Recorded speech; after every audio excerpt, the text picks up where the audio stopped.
Olá, sou a doutora Roberta Portugal e vou falar para vocês sobre uma dúvida frequente no consultório. Insulina vicia?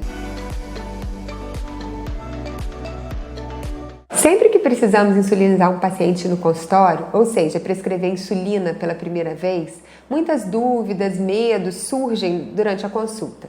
Em parte, isso ocorre porque as pessoas têm um pouco de medo da medicação injetável. Além disso, elas também ficam sempre questionando se esse tipo de tratamento vai ser para o resto da vida. E perguntam, insulina vicia? Antes de responder essa pergunta, eu gostaria de falar sobre um assunto que eu já abordei num vídeo anterior, sobre a diferença dos tipos de diabetes. Temos o diabetes tipo 1, que é um diabetes por deficiência de insulina.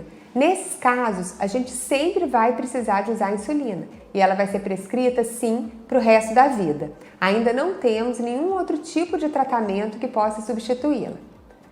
No caso do diabetes tipo 2, nós temos outras medicações, mas em algumas situações a gente precisa de utilizar a insulina como opção terapêutica.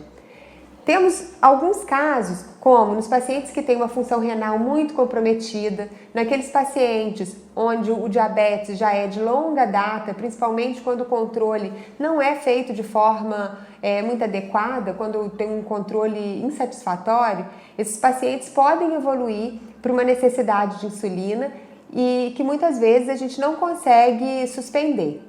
Por outro lado, temos um grupo de pacientes que precisam de utilizar insulina em algumas situações específicas, mas que rapidamente a gente consegue retornar para as medicações habituais.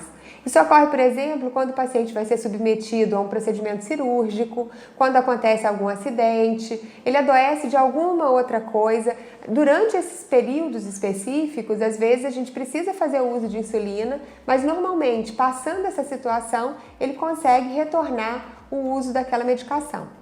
Alguns pacientes também na abertura do quadro, quando a gente já descobre com níveis muito altos de glicose, a gente pode precisar utilizar a insulina, mas muitas vezes depois a gente consegue ir substituindo, reintroduzindo medicamentos orais.